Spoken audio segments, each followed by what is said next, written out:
Hari Om. This is the recording of Ganesha Shodasha Namavali Stotra.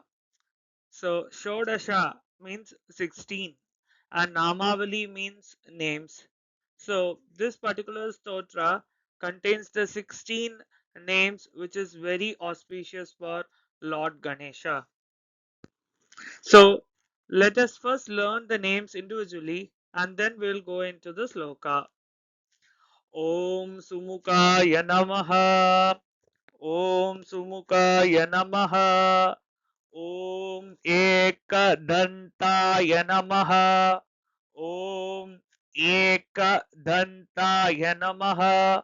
Om Kapilaya Namaha. Om Kapilaya Namaha. Om Gajakarnakaya Namaha.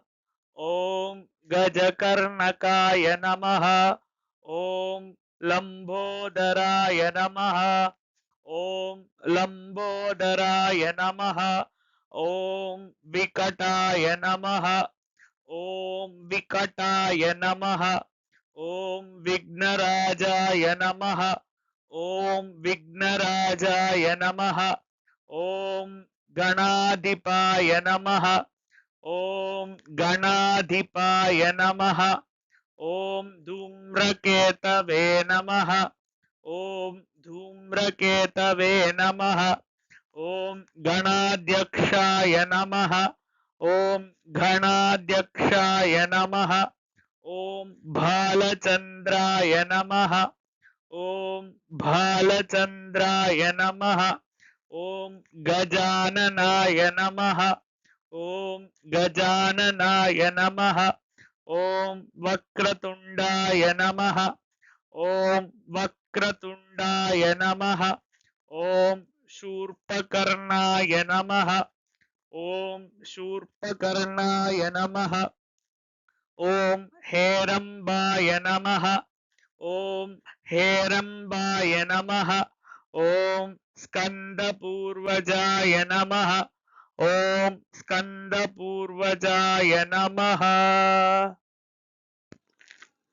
Now, the same 16 names are arranged in the form of a slokam for our easy remembrance. So, we are going to tell the same 16 names in the form of a slokam. Sumukhaschaikadantascha. Sumukhaschaikadantascha. Kapilo Gajakarnakaha.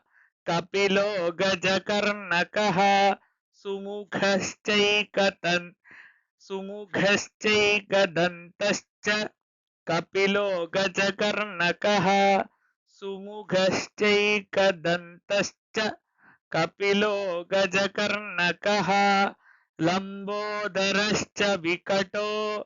Lambodarascha Vikato. Vignarajo Ganadipaha.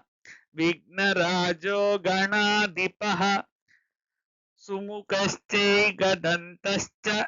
Kapilo Gajakarnakaha. Lambodarascha Vikato. Vignarajo Ganadipaha. धूम्रकेतुर्गणाध्यक्षो धूम्रकेतुर्गणाध्यक्षो भालचन्द्रो गजाननः धूम्रकेतुर्गणाध्यक्षो भालचन्द्रो गजाननः वक्रतुण्डशूर्पकर्ण वक्रतुण्डशूर्पकर्णो वक्रतुण्डशूर्पकर्णो हेरम्बस्कन्दपूर्वजः हेरम्बस्कन्दपूर्वजः धूम्रकेतुर्गणाध्यक्षो भालचन्द्रो गजाननः वक्रतुण्डशूर्पकर्णो हेरम्बस्कन्दपूर्वजः. So these are the 16 names. Now the forthcoming slokams are related to the Falashruti, that is the benefit of reciting these 16 names. Shodashaitani namani Shodashaitani namani Yaf patet shrunuyadapi Yaf patet shrunuyadapi Shodashaitani namani यः पठेत् शृणुयादपि विद्यारम्भे विवाहे च प्रवेशे निर्गमे तदा विद्यारम्भे विवाहेश्च प्रवेशे निर्गमे तदा संग्रामे सर्वकार्येषु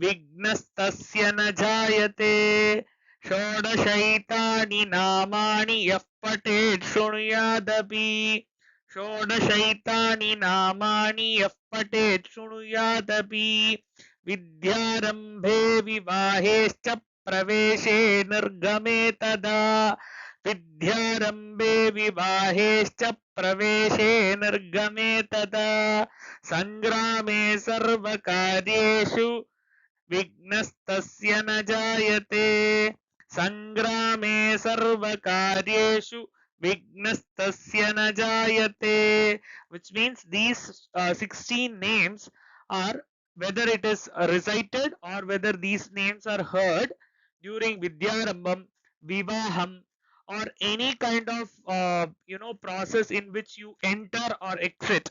So when you say these 16 names uh, during Vidyarambam, Vivaham, or war, or in whichever scenarios, it is assured that that particular that particular process you are into, it will be definitely a victory. So that is the speciality of the 16 names of Ganesha. So I'm just reciting the Falastruti once again. Shodashaitani namani yah patet shrunuyadapi vidyarambe vivahescha praveshe nirgame tadha sangrame sarvakaryeshu vignastasya na jayate. So this is the Ganesha Shodasha Namavali Stotra. Okay. So with this, we are completing the recording for this stotram as well. Thank you.